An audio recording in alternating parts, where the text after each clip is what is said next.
Deportiva y con swing. Deportiva y con swing. La factoría del deporte desde New York para ti. Es una máquina. Es una máquina Pensada para ti. pensada para ti. Número uno en las redes, dale like y compartir. Con informaciones importantes siempre frescas. Y con entrevistas que te ponen de cabeza. Lo mejor del deporte lo encontrarás aquí. Búscale en las redes, dale like y compartir. Suscríbete, Ay sí, infórmate. ok. Dale a la campana para que te llegue. All right, good morning, everyone. We're here with Jim Henderson and Matt Erickson, two new additions to our Major League coaching staff. And at this time, I'll open it up for any questions for Jim and Matt. Hey guys, I'll start. Congratulations, Jim. Congratulations, Matt. Thank you. Appreciate it. Thank you. Hey Matt, after all the years in Appleton, have you officially submitted your resignation as mayor there? And what made this the right time to make this move? No, we got a good mayor. Nobody wants that guy. I've really enjoyed my time in Appleton as manager of the Wisconsin Timber Rattlers. They have a tremendous front office there, led by Rob Zerjav, and we've had a lot of good players come through. So it's been a privilege to be a part of that for such a long time. But yeah, it's time to turn the page and help a little bit on the field at the big league level. So I'm excited about that. Hey guys, congratulations. Thank you. Appreciate it. For both of you, because you had the experience of getting a call up to the big leagues as a player, how does this, I know this isn't exactly the same, but in what ways is it similar? And just what are you most looking forward to having a chance to coach at the major league level? Yeah, I'll go ahead. It was similar feelings. Council put a little flair onto it when he told me. So you get that little bit of excitement when you get the call as a player, and the same thing as a coach. I was pretty excited. So yeah, it feels similar. And then I'm just definitely looking at the other side of this. Coaching at the higher levels in Triple-A was one thing, but now it's another step here. Games are a little bit more important in the big league, so it's a matter of winning. So it's a matter of like putting your best foot forward to make sure you guys can have a chance to win every night, which I'm really looking forward to. Matt, congratulations. You too, Jim. I'll start with Matt. I mean, you really liked your setup and situation up there. What made this the right time for you to make that switch to come down to Milwaukee? Well, first of all, I don't think it was 100% my decision. Obviously, I'd like to be anywhere within the organization to help the organization progress. And I think we've done that as a staff for the last decade here in Appleton. But sitting down with Craig, he thought it was time to have a little more attention on the infielders specifically. And that will be my primary role, from my understanding, to make sure that they have the attention needed and have a sounding board and someone that can relate to them, play the position. And so from that standpoint, I'm honored and very excited about being a little bit closer to what goes on the field in Milwaukee. Congratulations to both of you. I'm just wondering how much of an adjustment you expect it to be, and how much easier is the adjustment, the fact that both of you are longtime members of the organization, aren't coming over from some other organization? Yeah, both of us had the opportunity to work, in Major League spring trainings. Both of us were at the alt site last year. So, in those fashions, you're kind of an extension of the big league club. So hoping that the transition goes pretty smoothly for both of us. So yeah, in that aspect, I think both of us feel pretty comfortable stepping into these roles. They are kind of assistant roles, as you would see too. So it's kind of something where we can still kind of, put our pieces in, but also learn from everybody else around us. So excited for that. Yeah, I'd like to echo the fact the last couple of years being closely involved due to our current times and the COVID situation, and the alt site being in Appleton. from a personal standpoint, I've been involved with big league spring training pretty closely with the infielders, assisting Jason Lane the last couple spring trainings, and then going to the alt site. So it's been great to develop those relationships. It's something that for both Jim and I, we're not stepping into a brand new situation. There are some current relationships built, and both of us are Brewers. You know, we've played for the Brewers. We've now coached a number of years within their system, and want nothing but the best for the organization. Hey, Matt, just curious, 10 years ago, did you and Chris Hook ever have a conversation about this happening? No, to be perfectly honest with you, 10 years ago, I was coming off the field and just trying to make an impact no matter any way I could, really. And 10 years passes, and we've had a number of players go through Appleton. And I've learned a lot from the players and the coaches that I've been around within our organization, all throughout the Brewers organization. So it's a humbling experience to be able to get this opportunity, and but it's something at the same time I believe that I'm ready for, and excited to contribute and help any way possible. Hey guys, I'm going to give you an opportunity to give us a scouting report on each other. You served on the same staff 2019, right? In Appleton. Jim, what's going to make Matt a good big league coach? And Matt, what's going to make Jim a good big league coach? All right. Well, first off, like, Matt is easy to deal with. Like, he is one of my favorite managers to work for. Good communicator. And then he helped me out tremendously. I mean, that was my first full season of a pitching coach. So he took me under his wing. He kind of guided me a little bit. So he has those leadership qualities that you seek in a coach. And he also, from my stand, he cared about the pitchers. He would take them off to the side and work with them. And if it was fielding stuff or whatever it may be, he was present in scouting meetings. He was always available whenever you needed him. And that's what you want out of a coach. And Matt Erickson brings that to the table. And yet, Jim, those are kind words and I appreciate it, but Jim didn't need a whole lot of guidance, to be perfectly honest with you. He's a fit to the mold. He knows the game inside and out. He's able to communicate that. Right now we have, obviously, in the game, there's a ton of information, and analytics is a hot topic, and it's not going away. I mean, it's great. I mean, the more information that you can provide, probably the better. But I think what Jim does a great job with is that he has tremendous feel for what it is on the field or in the bullpen. And now he has a great understanding of the analytics as well. And I think he can really bottleneck that information to the player and make it something that they can really use on the field. So sometimes I suppose there can be too much information. I think Jim does a great job of taking the info, make it simple for the player, and so they can apply it on the field. And that's a credit to the relationships that he's built and the trust that he has within our players, within our organization. Guys, normally the second and third week of January is when things would really start to ramp up in terms of players getting ready for open up camp and communication between coaches and players. What can you do now? What's happening amongst the staff now to get ready for whenever things do happen? We're just getting our feet wet right now with the group. Just got added to messaging with them last night. So, we'll see how it goes here and figure out what we can do to be prepared and be ready for whenever this kicks off. Yeah. Yeah, I met with Craig last week. We sat in a coffee house for a couple hours, and we just basically had discussions on where he sees me fit the best within the current staff, and some of the job responsibilities, and so that was a great start. And the communication has been great from Craig, and I anticipate to just get better as we move forward with the uncertainty that we have at the moment.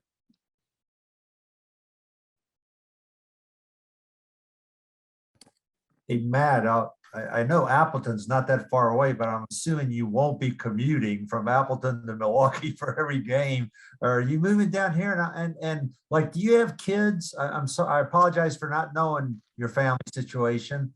I should have done some homework with Chris Maring ahead of time. But do you have kids now that are maybe a little older that allows you to do this and be away from family? Just give us the logistics of this thing from 2 hours north. Yeah, I actually do have a life away from the game of baseball. So yes, I do have. I've been married for 19 years, and I have 3 children. Maddox is a senior, 17 years old. I do have 2 daughters. Aubrey's 12 years old, and Emma is my baby at 8, and they're growing fast. But yeah, it was obviously through the last 12 years, a great marriage between a great balance, between family and the profession. Something that not a lot of professional baseball coaches have an opportunity to do, to coach within their hometown and involve their family as much as I was able to do, was really a blessing. So when I go 2 hours south to Milwaukee, yes, I'm gonna live in Milwaukee. I'm gonna get a place there. My family situation, I don't think their situation will change whatsoever. Other than I guess maybe buying more Brewer stuff or putting on more Brewer stuff and putting away some of the T-Rat stuff. But they love the T-Rats. They'll still go out to games out there, as well as make the trip down to Milwaukee.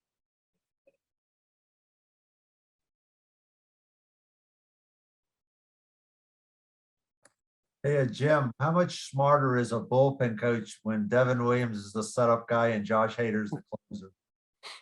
Definitely helps, doesn't it? Yeah, that's quite a situation to step into, to have those 2 guys anchoring it down.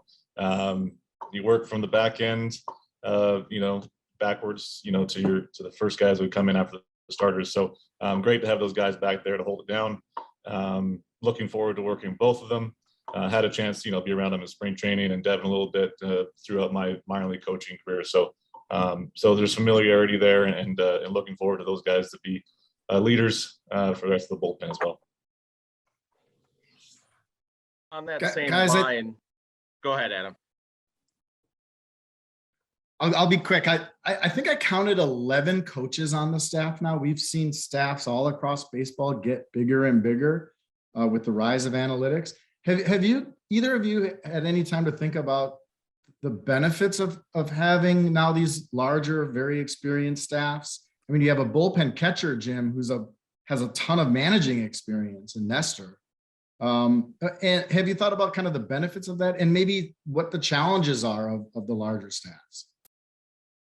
Yeah, I've thought about it. I think about, my few years in the minor leagues as a coach, and the few people that you have to bounce ideas off each other. You can call your coordinators, you can call other people in the organization, but to be in the same room as, smart guys every day, and to bounce ideas and get better and stronger, and put together plans for your players and help them get better, I think is going to be extremely beneficial. I know, with staffs, growing, I think that's probably the theme for most teams.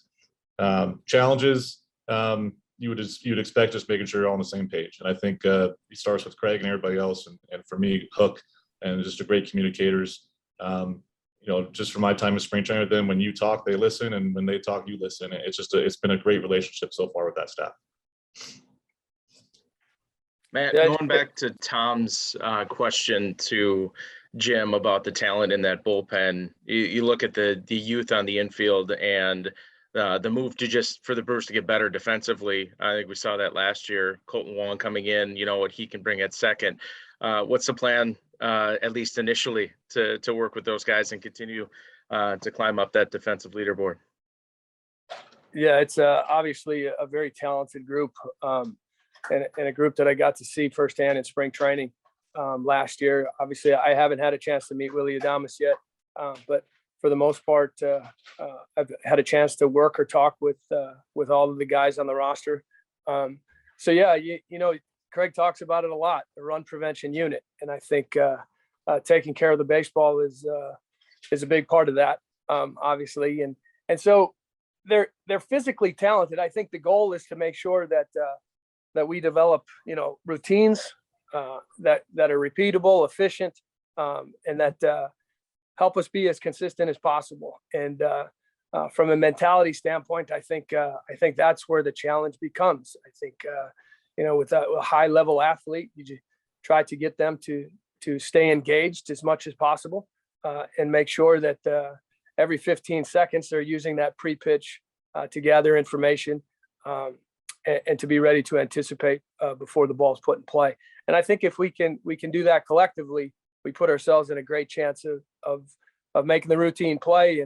And with the athletes that we have, they'll make some tremendous plays along the way. So that will be, I guess, the message. And that's something we'll continue to work on from an infield standpoint for sure.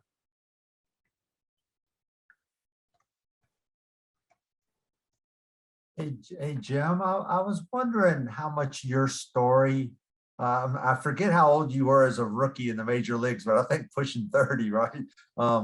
Yeah. How much does your story help you relate to players who are like trying to get there, like you had to work to get there?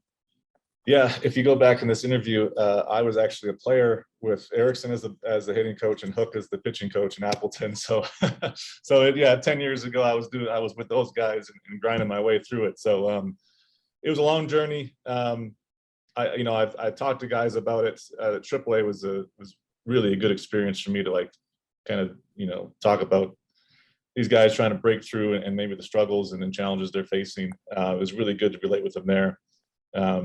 If you've been through a situation in baseball and professional baseball, I've probably been through it. Hard to find guys who've been through more. Maybe the guys who went to indie ball or stuff like that and fought their way back. So there's a level of determination and work ethic that hopefully my story brings to the job, and I can bring to the players to go along with that. So that's what I hope to bring, a little bit of leadership and work ethic for the boys. Have you thought about the irony that it took you 10 years as a player to get called up, but only 4 years as a coach? Yeah, I think that's the way it's supposed to happen. So glad I got to experience it this way too.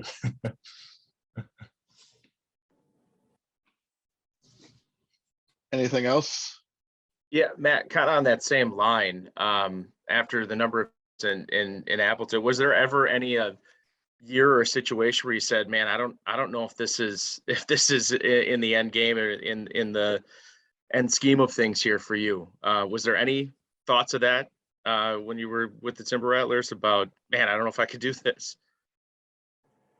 Yeah, the first couple of years, as you get used to the lifestyle and you start to appreciate, you don't really know as a player when you're playing how much time coaches put into it behind the scenes and how much love coaches have for their players, until you actually start coaching and you're around a group of people and you try to create that atmosphere in the clubhouse amongst your coaches and your players. So yeah, it can be grueling at times, but at the same time, the relationships that you build within the game, and a lot of my attention was on the field early. And as you manage and you get to develop relationships with young men, you get more into their lives and they open up to you and it becomes on and off the field. And you really appreciate the relationships that are created.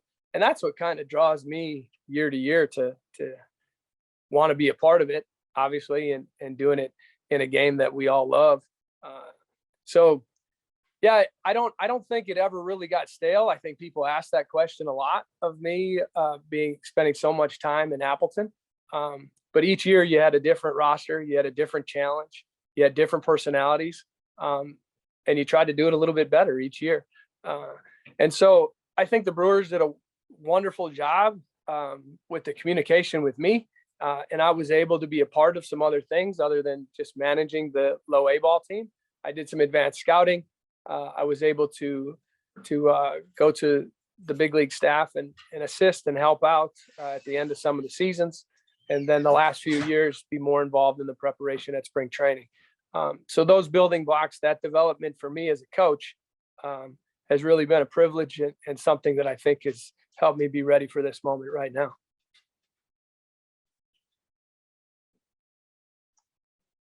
Anything else for Matt or Jim?